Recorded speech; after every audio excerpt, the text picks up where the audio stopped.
Terraria 1.4.5, the bigger and bolder update has finally dropped, so today we're going to be taking a look at some of the new items available to us in the update from the perspective of a builder. Blocks, furniture, decorations, boulders, and more lie up ahead. Strap in, because here we go.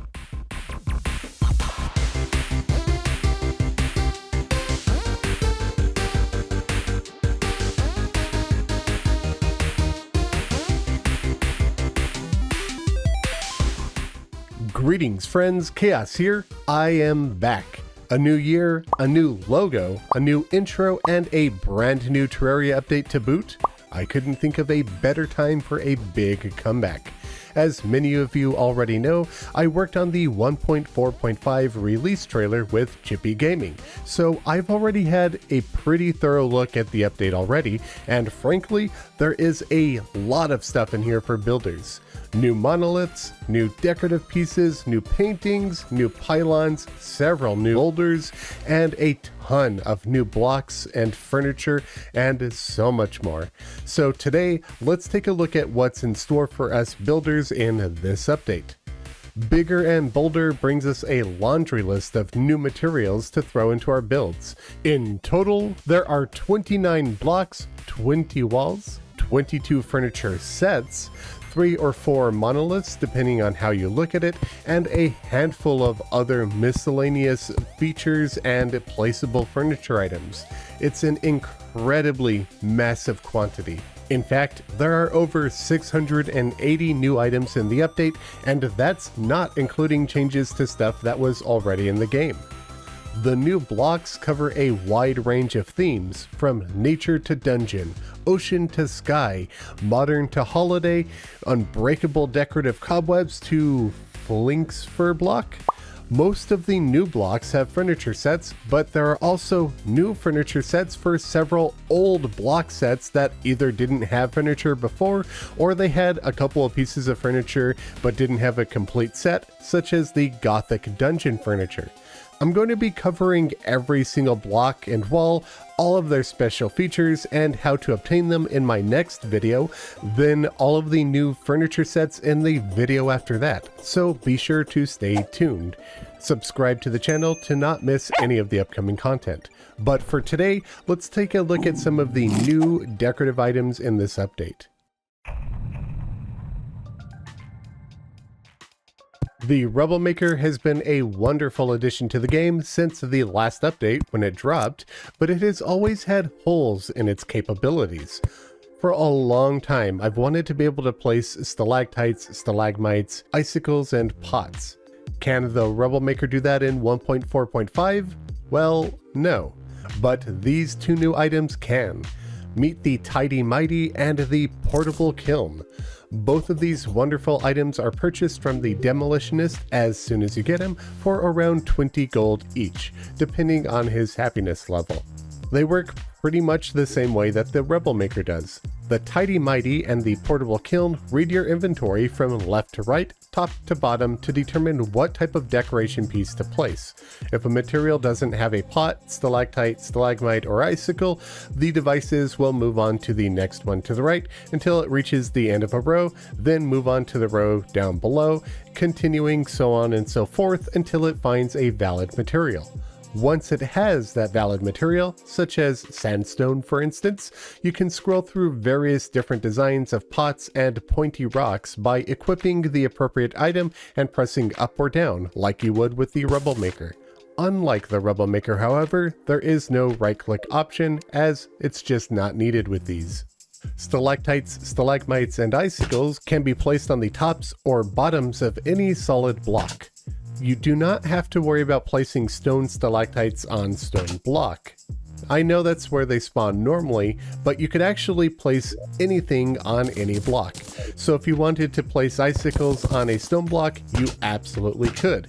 This alone adds so much versatility to our builds, but that's before you even realize just how many of these are in the game. The Tidy Mighty can work with stone block, ice block, cobweb, hive, pearlstone, ebonstone, crimstone, marble, granite, pink ice, purple ice, and red ice for a whopping total of over 110 different decorations, all from one item.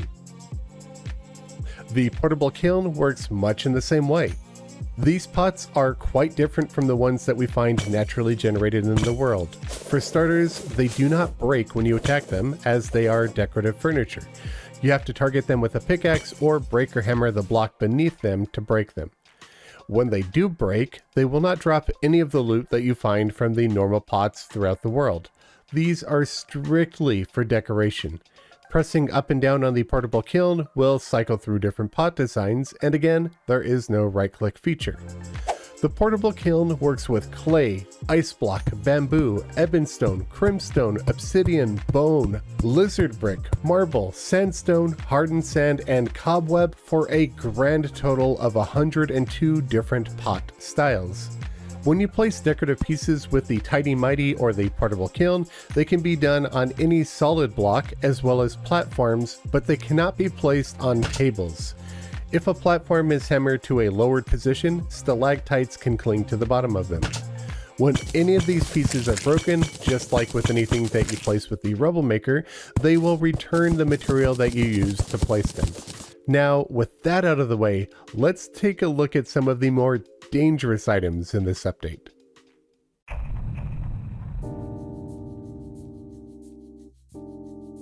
The update is called Bigger and Bolder, so let's continue by taking a look at its namesake by checking out the brand new boulders. First off, this shiny guy is the Rainbow Boulder. It is unlike any other boulder in the game because it travels through blocks.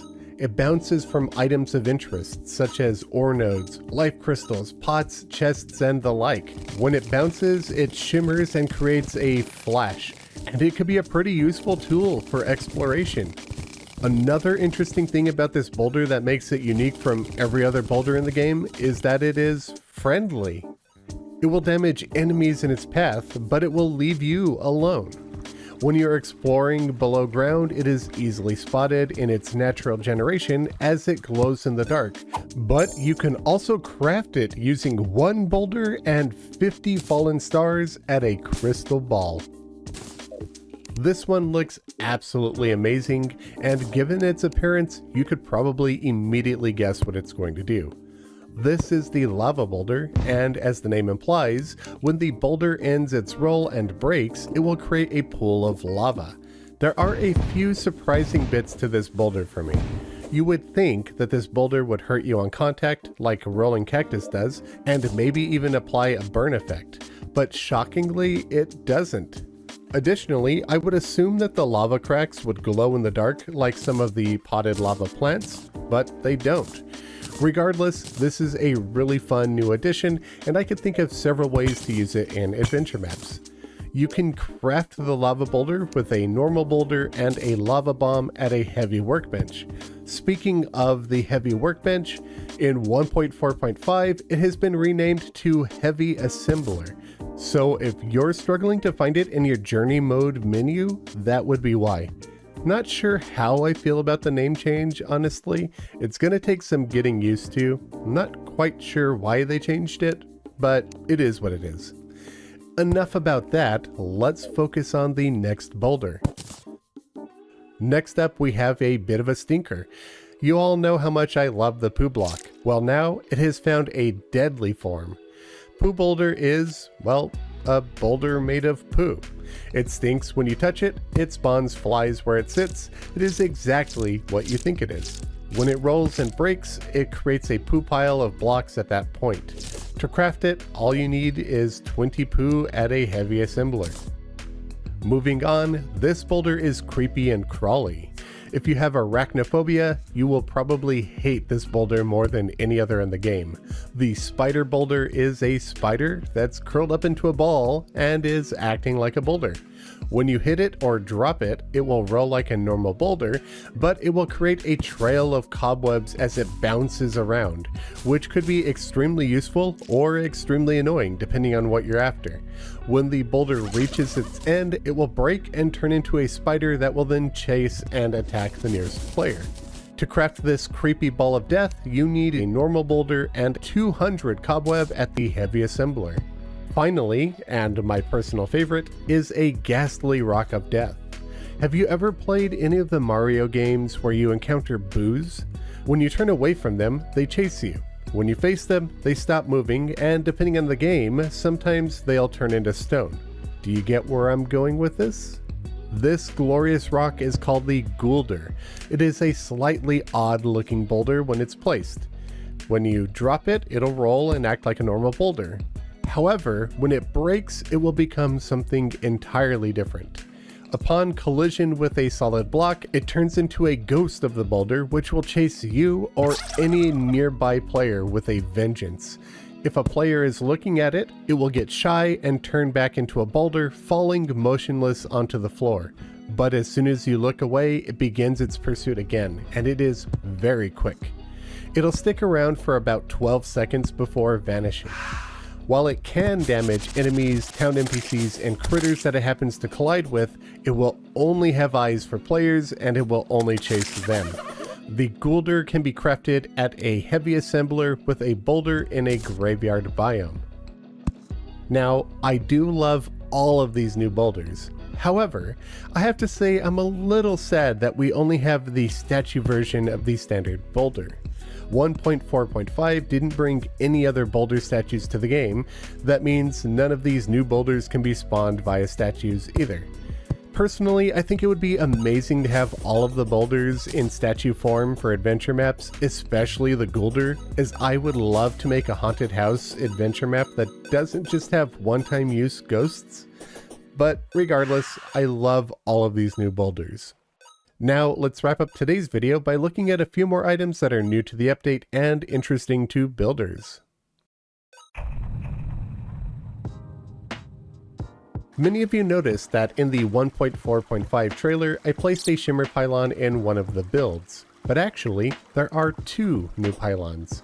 Shimmer and the Underworld both have new pylons, allowing you to travel around the world even more easily. The Underworld pylon is obtained in the same way that all of the others are. You purchase it from a happy NPC that's living down in that molten landscape. But the pylon in the Shimmer is a little bit different. Instead of purchasing the Shimmer pylon from a happy NPC, you actually just have to toss any other pylon into the Shimmer. While we're talking about the Shimmer and taking a look at it, did you notice anything different? That's right, we now have Shimmer drops in the game. Not only can you find it spawn naturally in world generation, but we can craft them ourselves. Simply take an empty dropper to the Shimmer and throw it in to get the new magic Shimmer dropper. Lastly, I wanted to show off one of my favorite new decorative items. From the Dead Cells crossover, the item flasks are truly amazing. They can hold any item within them. They are placed on the bottom side of any block or rope, which includes chains and streamers. You cannot place them on top of tables or on the top of any blocks, and you can't place them under any platforms, however. By default, they have a bit of purple liquid in them, but when you add an item to them, the liquid color changes to match the rarity color of the item placed into the flask. If you paint the flask, the item itself will not change color, but the flask will. Using deep paints, black, shadow, or negative paints will also change the liquid color. Even better, the liquid glows in the dark. Unfortunately, if you use Echo Coat on the flasks, it hides the item entirely, so you can't use these to create floating items, but that's not a huge deal considering that we can do that with item frames. One of my favorite parts of the item flask, however, is that their visual sprite is much larger than their actual hitbox.